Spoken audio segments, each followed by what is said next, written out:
Hi. Happy Saturday to you all. I'm going a little bit earlier than usual because today's a fun day for me. I'm going to go and actually pick up my daughter. We're going to spend a nice, not only a nice Saturday, but also moving into to the next week. So I get her for several days. It's difficult, isn't it? It's a challenge for those of us who are separated and divorced, and we have children. I once read in a book that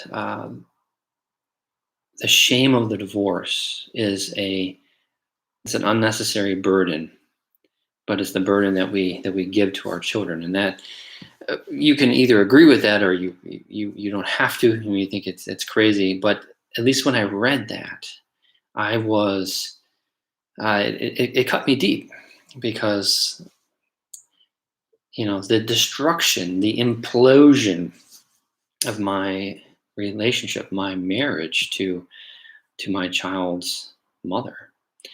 Um, there are obviously there are other factors. There are two people, to blame for this, but uh, the unnecessary pain that I caused, and in some ways maybe still do cause my daughter. That struck with me, and I thought about that. But I can't be perfect. We can't be perfect, but I can be perfectly aware. Can be perfectly aware of my actions. She's looking at me. Your children, if you have kids, they are constantly watching you. You don't know it. Maybe you do sometimes, but most of the time they're watching you and you don't know how you act, how you react to situations, how you interact with your spouse or with your ex if you're separated and divorced. They're watching that. They're modeling their behavior off of you, whether it's good behavior or bad behavior. So, men in particular that are watching this, it's time to kind of wake up, be aware of that, how we act. It is an awesome and very somber realization. We have to be much, much more aware of our actions, of our comments, our words. They are following us. We are the role models for them. So I'm excited. I'm excited. It's been a week, about a week and a half since we were together. Of course, we communicate through FaceTime, which is wonderful. Really like that type of setup, and um, but to have her with me for the next several days, I'm excited. I'm looking forward to that. So my Saturday has been well planned out, and that's why I decided I'm gonna do these Saturday sessions. I'm gonna go earlier, a little bit earlier today. So good morning, or good afternoon, or good evening, wherever you are in the world watching this. I'm Doc Walter, New Men Rising. This is Saturday Sessions. So, for the past week, several things have occurred, several conversations have happened, many things for me to reflect upon as I continue my journey. We all are on a journey, similar journey, different stops along the way, maybe different setbacks, but the progress is the same. We move forward. We're moving forward. There's you have to lean forward. We have to fail forward. To those of you that in your recovery process from your addiction to pornography, maybe you suffered a relapse in the last week. You're struggling. You are being tempted more and more and more. Um, you're not alone. And if you have relapsed, fail forward. This was one of the uh, Instagram posts. I think it was 2 weeks ago that I put up there. But this idea of failing forward, it doesn't excuse. I'm not excusing your behavior, and you shouldn't excuse your behavior either.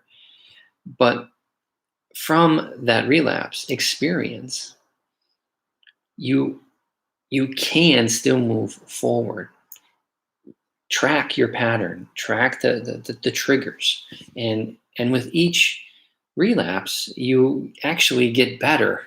You realize, because you're identifying those triggers, you're identifying what that pattern would be, and then the result of that is that temptations are going to get less, and the relapses are going to get less, and they're going to get less, and they're going to get less.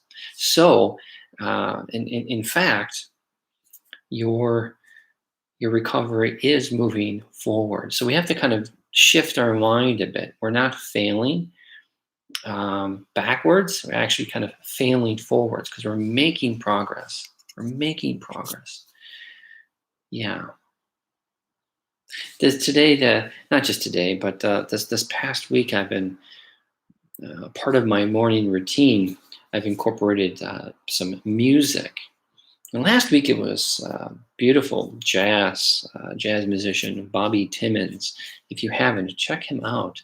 Again, YouTube is perfect. Many people have uploaded his full albums.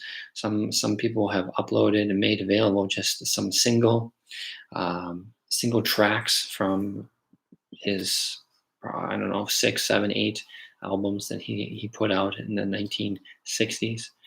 Have a look, have a listen. But this week, I went a different direction. I was listening to Sarah Jarosz, this wonderful singer and songwriter. She's from Texas. I think she lives now probably in Tennessee. Um, I actually have been a fan of hers. I've been following her for, gosh, nearly 9, 10 years. Probably, I think 9, 10 years. Um, her music is full range. She can do jazz, she can do bluegrass, and she can do folk. She can do indie. Um, she's in demand as well, kind of touring around the country. Uh, she collaborates. Sarah Jarosz, Jarosz.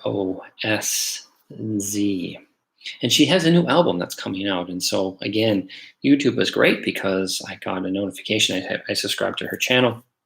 So I got this notification that she's slowly releasing single tracks for kind of previews before this full album is uh, released. And so I've been listening to her this past week, and revisiting some of her older songs and listening to these kind of newer songs. And I can tell there's this subtle but yet beautiful kind of progression as she gets older. She's only in her 20s. I don't exactly know her exact age, but she's in her maybe mid to late 20s now. Her vocal range is, of course, quite lovely, but there's a maturity which has begun also. So that struck me when I was listening to some of these new songs, and it's not they're not exactly in her usual wheelhouse of musical taste. It's not exactly bluegrass. It's not really folk. It's more kind of, it seems more kind of indie. Some of the tracks, but beautiful sound coming from her. Thoughtful lyrics as well. Orange and Blue is the name of one of her songs that I was been listening to, kind of on repeat over over the last few days. Finally, you can tell I got my hair chopped. I went for a haircut a few days ago, and it's kind of new for me. I've always liked kind of a more close shave, but after about 2 months of not having a haircut, I really didn't care how my stylist. I gave her the directions, and then I trusted her professionalism, and so she chopped me. But I don't know if I should. I'm trying to grow a little bit more of a full beard, and sometimes it works out. There's still some patches, and then other times I get. I think we all do, men, right? We all get a bit annoyed after it gets kind of scratchy and itchy, and then time to shave it off. This is particularly true if you are in a relationship, right? Some women like the stubble, others do not. Some like when you're growing it out. My ex did not like facial hair, and I was too much of a coward to say, I do. I'm going to have it. I'm going to keep it. This is not maybe a hill that you want to die on or that you want your relationship to die on, but I would definitely say be more assertive, be more, there's boundaries, right? We need to reestablish the boundaries that we have allowed to erode or to completely collapse in relationships and in our own kind of recovery process. So it's not just, boundaries with friends, boundaries with parents, boundaries with coworkers, boundaries with our children, if you have them, but also boundaries with our significant others, our spouses, our partners. And this was a boundary that I did not reinforce, but in my new relationship, I have reinforced it. So I've decided now to try the beard again, see how it is, how it will work or not.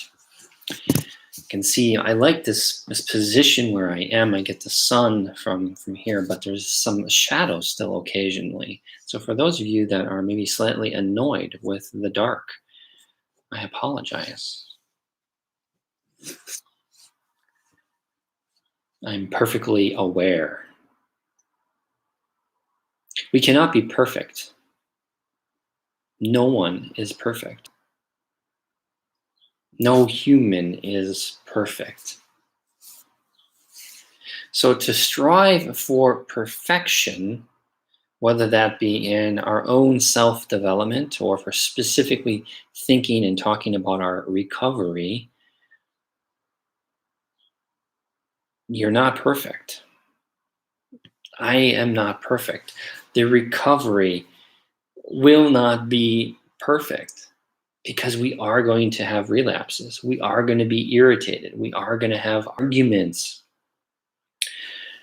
But we need to change a bit our mental focus. And what I mean by that is rather than looking at our relapses, rather than looking at our irritations as negative, rather than looking at them as something that's going to hold us back and that would reinforce, that reinforces our feelings of regret and shame, that reinforces the lie, not just one, but several lies that have been told to us that we are telling ourselves. No, instead, actually, we're bursting through those. We're breaking through those. We're breaking the chains of those, whatever analogy you want to use. See, you can't be perfect, but you can be perfectly aware. Perfectly aware. The Stoics did this. My friend George Bruner was talking about this in his Daybreak show yesterday. Stoicism. I would agree. We can be perfectly aware of what my limitations are, perfectly aware of what my boundaries are. That's part of being honest. We're honest with ourselves. We're learning. If you have the addiction of pornography and you've started that reboot process, and maybe you're in around day 14 and you relapse, you're not a failure.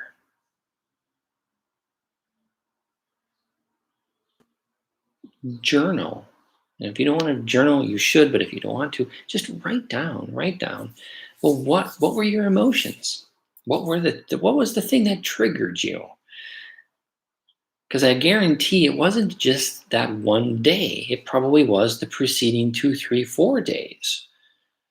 So what's the pattern? And if you do this and you look at this, you'll find out about yourself what the patterns are, what your triggers are. Be perfectly aware the conversation you're having with your spouse, or maybe already you are separated or divorced with your ex. Maybe it was with your parents, your friend, girlfriend. Right? Perfectly aware. The one thing that the pandemic has taught us, has shown us, it's actually exposed to us, is that we, in our quarantine, we need to have boundaries. We need to be perfectly aware of our environment, of the pattern, of the triggers. Because maybe that first month it was fun. We could be lazy. And even though we were said we were struggling, we gave ourselves the free pass. Now, this second month, as the economy is starting to reopen in different states and around the world, so wherever you are, not just in the US, you've become bored of the boredom, and you also now begin to think and reflect upon how you've acted during this time. You've reflected upon how the choices, how you have decided to live. Did you use your time wisely? Or did you use your time and waste it? Right? So you're thinking about perfectly aware of what's available to us and the choices that we make. We are responsible. I said this in the beginning. We're responsible, whether we recognize it or not. We are modeling behavior for others.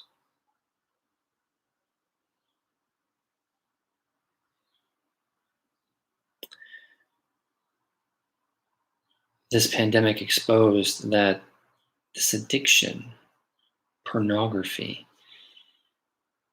it's not just a habit, it's in it, not just a drug in it itself. It is a pandemic. So we kind of actually have two, or I would even say there's three. There's three pandemics that have all converged together, kind of created a perfect storm for us. Of course, we have COVID, but we do have pornography, and we have anxiety. People that are worried about their jobs or have lost their jobs and given into that stress, and so they relapse, or they use the pornography. You know this, right? You know this. We are stressed, we are anxious, and the pornography and the masturbation, this is our crutch. This is our excuse that we tell ourselves. Of course, they're lies, but this is what we do.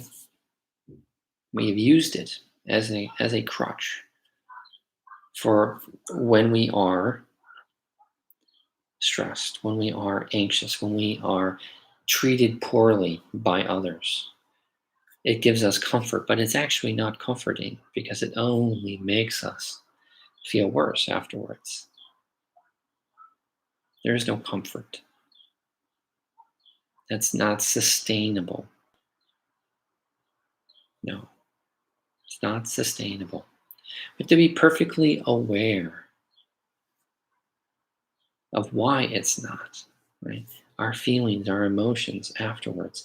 The shame and the regret, these are emotions that if you take them out of a religious context, you're actually recognizing that not really relevant to your individual recovery journey. See, you give yourself the shame. You give yourself the regret. But you yourself can free yourself. We're coming to about the mid mark of this month. Your tomorrow, actually, it starts today. Start to model certain habits, certain behaviors. You've been sleeping in, you've been lazy. Take a small task. Starting today, Saturday, or starting tomorrow, Sunday, we're going to go Sunday to Sunday. I'm going to give myself a challenge. I'm going to wake up before 8 a.m., before 7 a.m. I'm going to meditate, or I'm going to read some scripture. I'm going to do this for 15 minutes. And then I'm going to just do some simple exercises, a couple push-ups, maybe a couple sit-ups. And every day, Sunday to Sunday, these are three tasks. Three tasks I'm going to do, and I'm going to spend an hour to do this. But you would feel better. Right? Start a habit. Morning routine habit. That could do something. And if you did do this in the past, but now you've let that go, right? Become lazy. Now is a perfect time to start again. See, there is a perfect time to start, and the time is now. It's now. Be perfectly aware that I can do it now. I'll start it today. I'll start it tomorrow, Sunday to Sunday. Track my progress, track the patterns, my emotions, the people that I've encountered, the conversations I've had with my parents, conversations I've had maybe with my spouse or with my ex. How am I acting around my kids? How am I acting around with my friends? Become perfectly aware. And as you grow in this small kind of task-oriented habit building, you're going to grow yourself, right? That's the whole point. You're going to transform your life. It's 1 hour at a time, it's 1 day at a time, but it's worth it. It's definitely worth it. But we're still battling, we're still struggling, we're still thinking and feeling, maybe I can still just give in. A reward for how good I've been. Stop that. See, that was the old. This is what you've been doing already for 2, 3, 6 months, years. I saw a tweet through Twitter. A woman posted that And her content isn't related to pornography, but it's more related towards relationships. But the post was that um, with pornography, you're cheating. You're cheating on your significant other, your spouse. Yeah, that's true.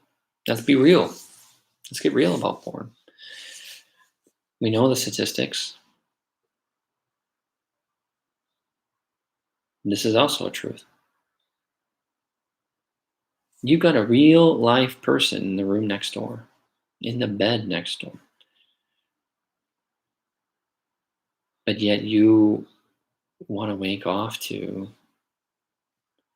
free content, or you've gone to campsites. You're willing to spend 5, 10, $50 on a subscription to an OnlyFan channel, but you're not willing to spend 5, 10, $50 on flowers or dinner or nice bottle of wine to bring back? Are you willing to work on your relationship? Or no, you're not. Instead, you're working on something else, which is your addiction. Become perfectly aware. What are you what are you thinking? Now, we know as addicts, we can rationalize, we can offer reason. Then once we get in the mood, once we are triggered, we're not thinking rationally anymore. So everything I've said right now, it goes out the window, right? Same thing happened with me. But those small tasks, those small habits, being aware of the patterns, setting up accountability, setting up um, those immediate reaction how I should, from exercising to changing my environment to calling my accountability partner. All of that helped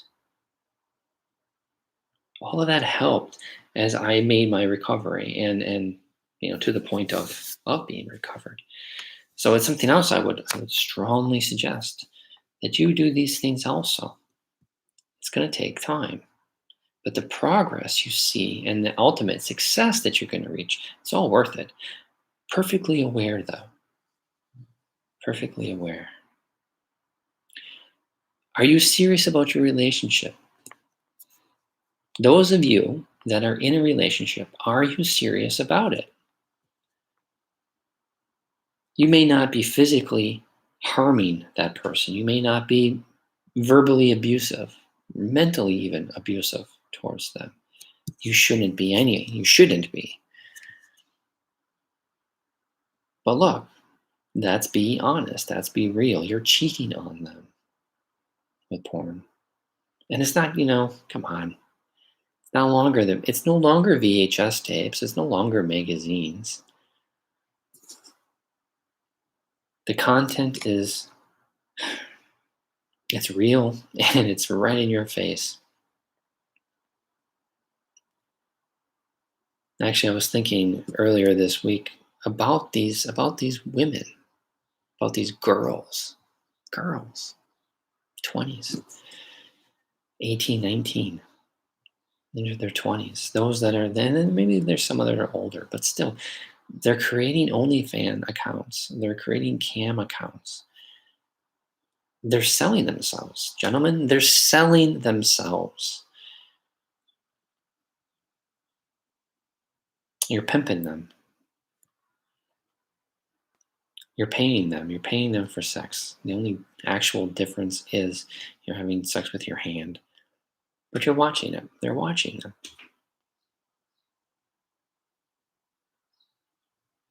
Be perfectly aware of your behavior, of your habits, the time that you're wasting, the talent that you're wasting. We've had 2 months. Did you learn a new skill? Did you read a book? Did you gain new knowledge, new information? What about your finances? Did you spend your money wisely? Have you been saving money or maybe even investing, taking the opportunity? This is an opportunity to buy certain things, maybe, or invest in certain stocks. Or instead, did you waste that? Did you take that money and your treasure, right? You've wasted your time. Have you wasted your talent? Have you wasted your treasure, the money? Are you buying subscriptions to these sites? Maybe in some cases, have you actually gone and paid money for sex? Massage parlors, prostitutes, just to feel something. So, how have you spent your money? How have you spent your time, your talent, and your treasure, your money? Be perfectly aware. Is there a pattern?